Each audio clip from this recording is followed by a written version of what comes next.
They say that if you walk away from it, it's a good landing. So I guess I should stop complaining and tell you my story. It all began right after the big Tokyo earthquake, where everybody but me managed to get a juicy contract for flying emergency supplies, medicine and stuff in and out of Japan. Me and my trusty dog Murphy were sitting in the hangar twiddling our thumbs and thinking about repainting the plane to kill some time when this beautiful girl walked in. Did I say walked? It's more like she eased in with that nice walk that's so easy on your eyes, you know. I can assure you she was a real looker with blonde hair, blue eyes and a warming smile. Her father apparently was a famous scientist that had disappeared during an expedition to the North Pole some years ago. Everybody presumed him dead, along with the rest of his expedition. A few months ago, however, the girl received a strange shortwave radio message from her father warning her about visiting Asia in the near future and saying that he was still alive. Radio reception was awful. She wasn't really sure whether this was what he'd said, but at least she knew that her father was still alive.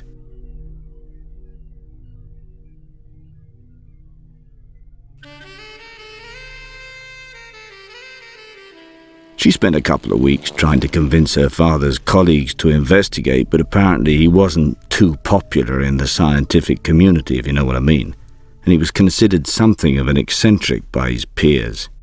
Professional jealousy, she assures me, as her father had once been one of the greatest in his field. Finally, she sold all her belongings to raise money and was begging me to help her.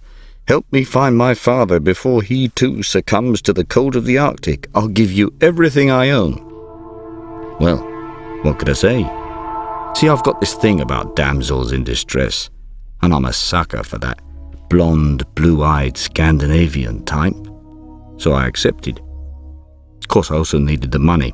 See, I figured all it would take was a quick, cold flight to the last known position of the expedition and some circling around a bit until I saw something or had to go back for fuel.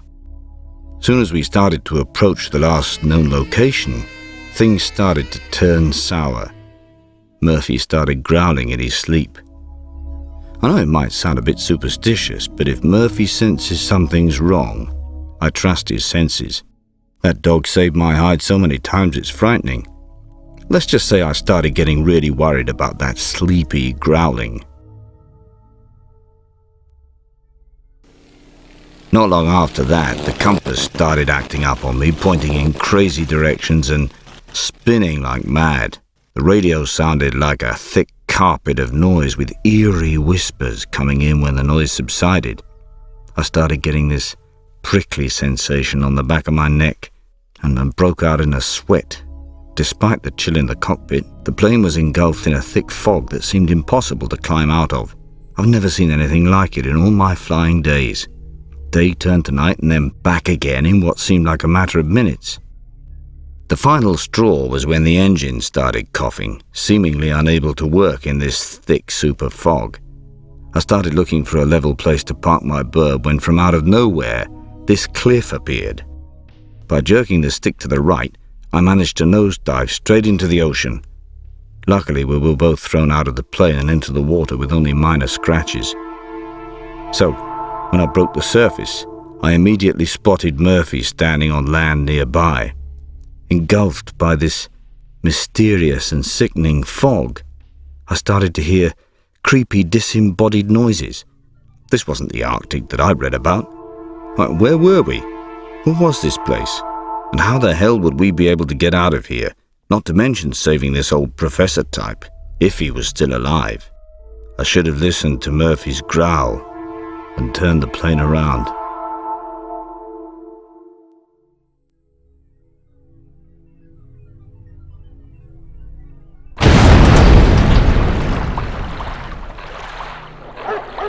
If you can walk away from the plane, it's a good landing, right? Well, one thing's certain, at least. We won't be flying home in that plane.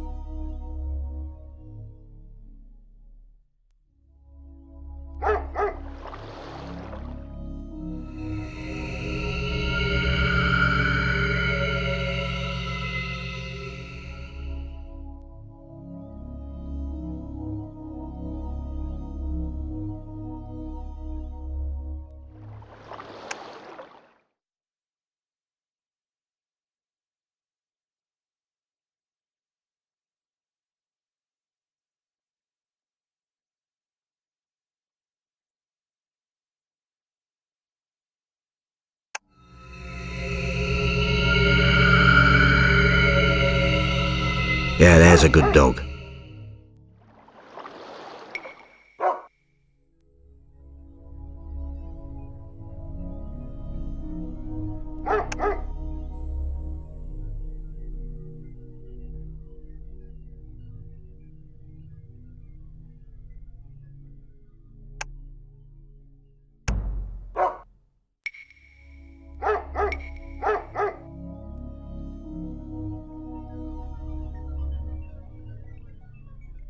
Come on, lad.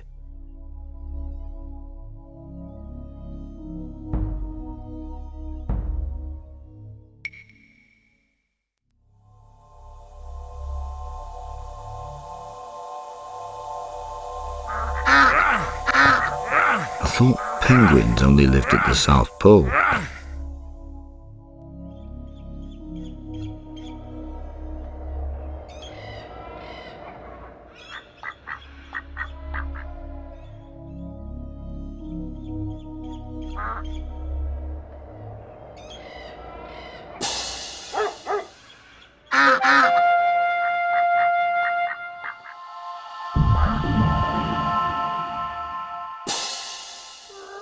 Sounds like monkeys. Wonder what they eat in this desolate landscape.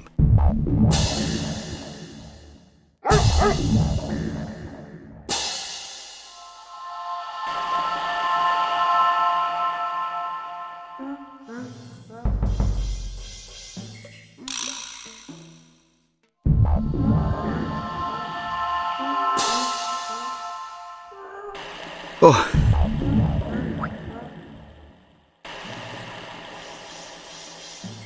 Yeah.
All right, we found the camp.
Yeah.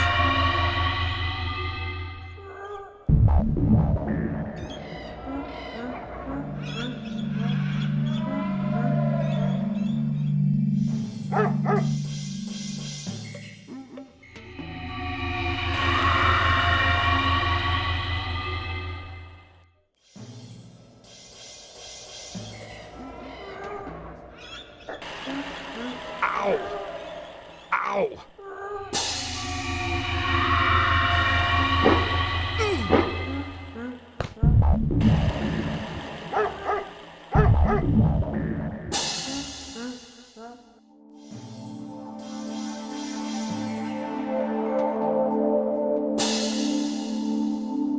Oh. Ah.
Wow.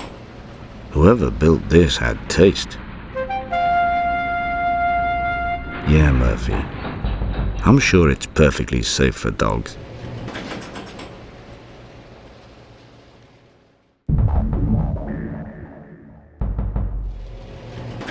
Hey, how do you make this machine stop?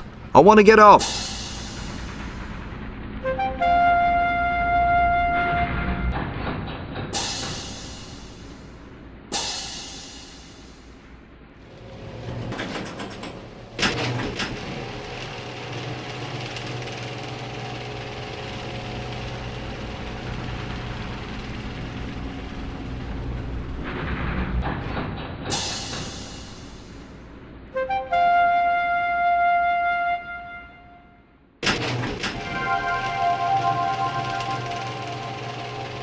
This looks familiar.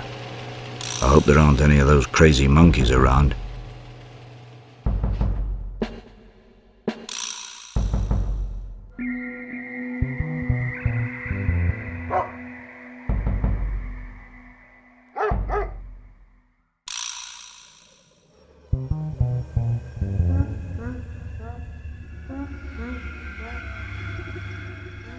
Ah!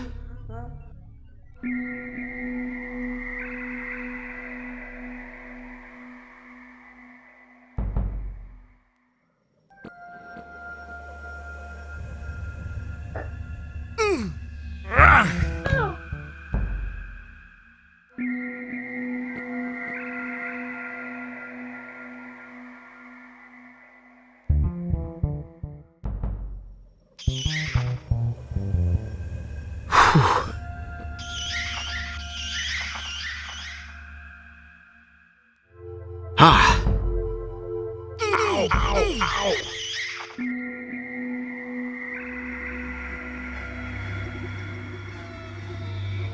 Ow.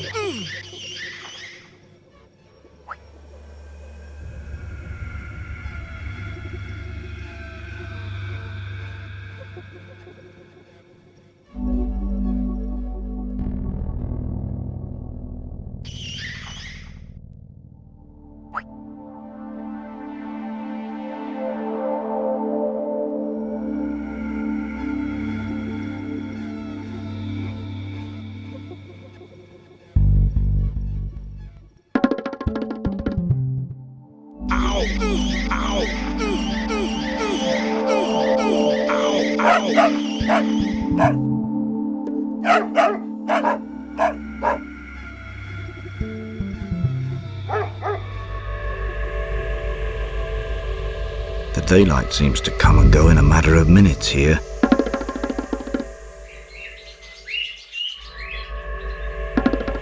This place gives me the creeps.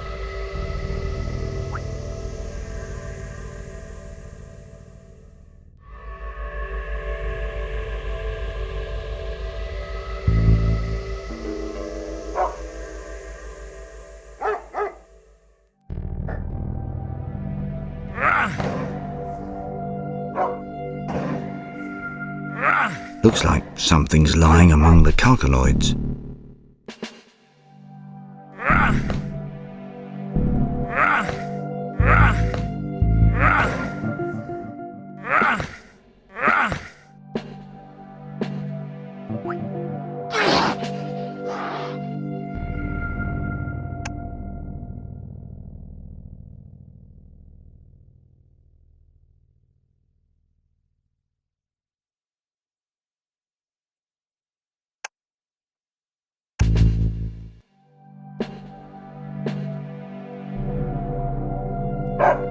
Yeah, Murphy, there might actually be rabbits here.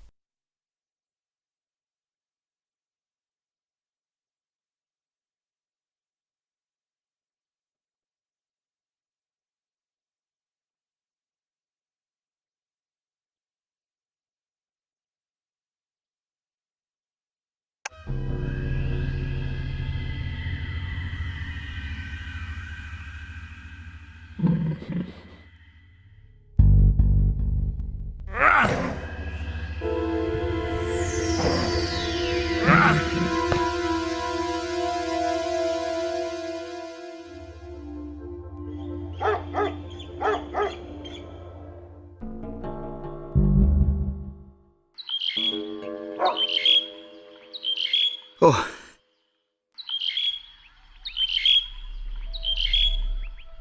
Hey, Murphy. Ah, would you like to ride?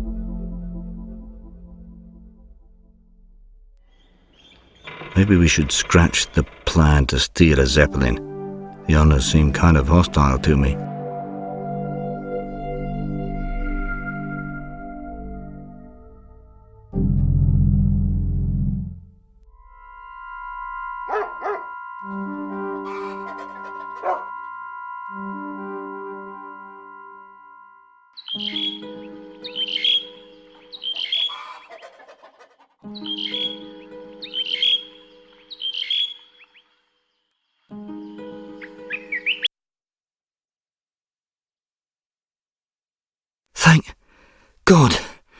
Someone finally arrived. My former master, the Smoky God, has set his evil plan in motion. But there's still a way to destroy his earthquake towers. Send each key's code to the palace, and my allies' Formicidium will return the disarming code. I stole the key from my monstrous master and tried to disarm the London Tower in an attempt to save my beautiful hometown. The master caught up with me in his flying warship and took back the key. I tried to stop his bleeding, but the man was way past saving. His final statement was this: I'm past saving. Only you can save the Earth's great cities from total destruction.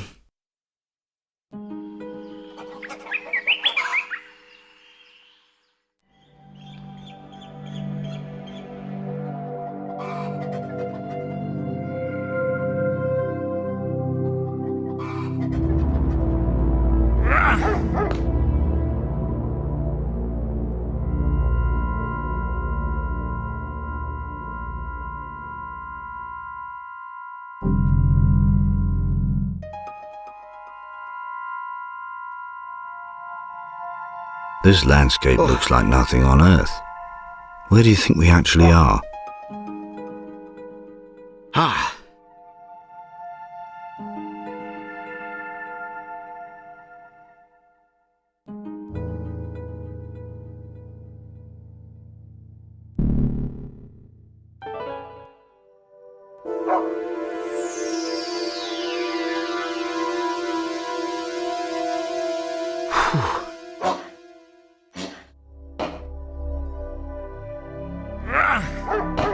Yeah.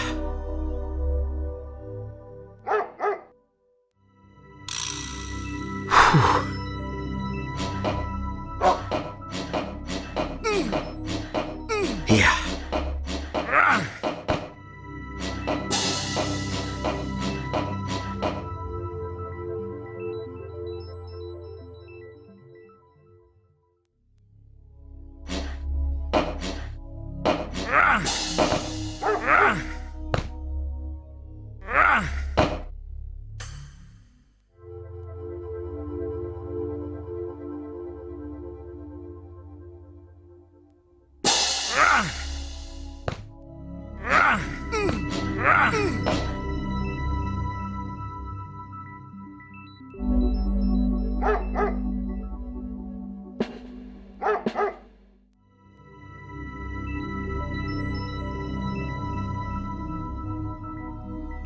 I remember someone in a bar once telling me this weird story about how the Earth was hollow, and that plants, animals, and even people lived on the inside. Agharta.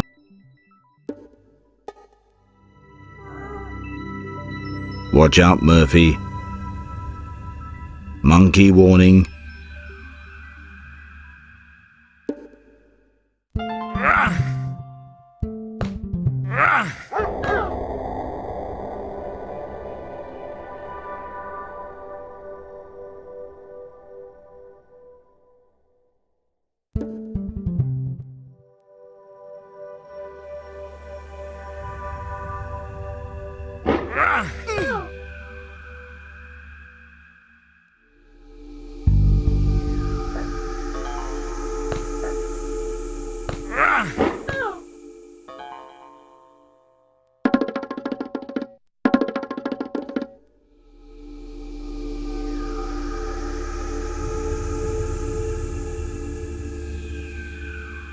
Oh.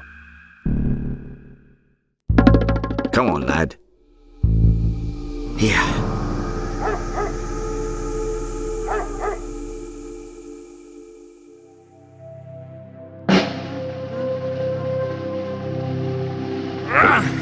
Ow! Ow!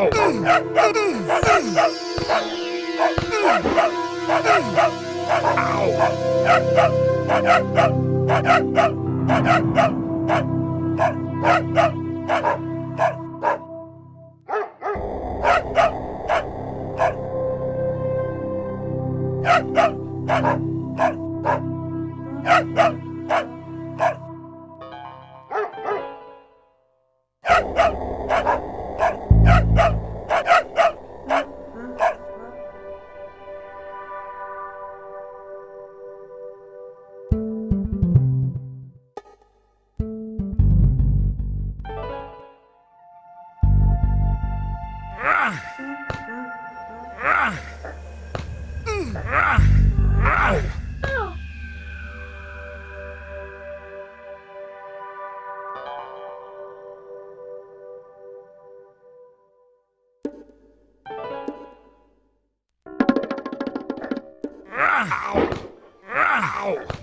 Murphy, prepare yourself to meet the Smoky God, or whatever he calls himself.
Yes, Murphy. Yeah. I'm sure the lift can carry us both. You're not that fat, if that was what you meant.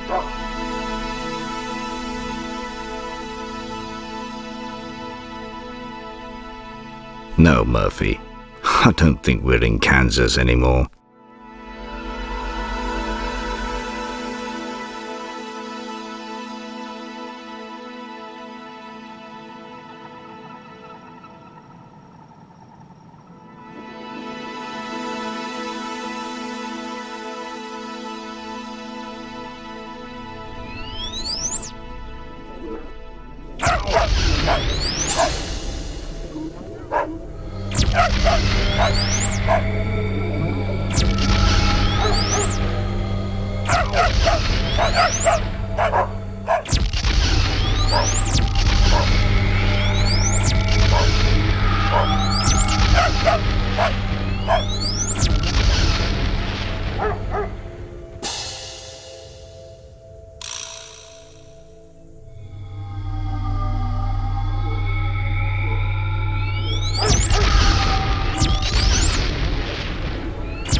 Ow!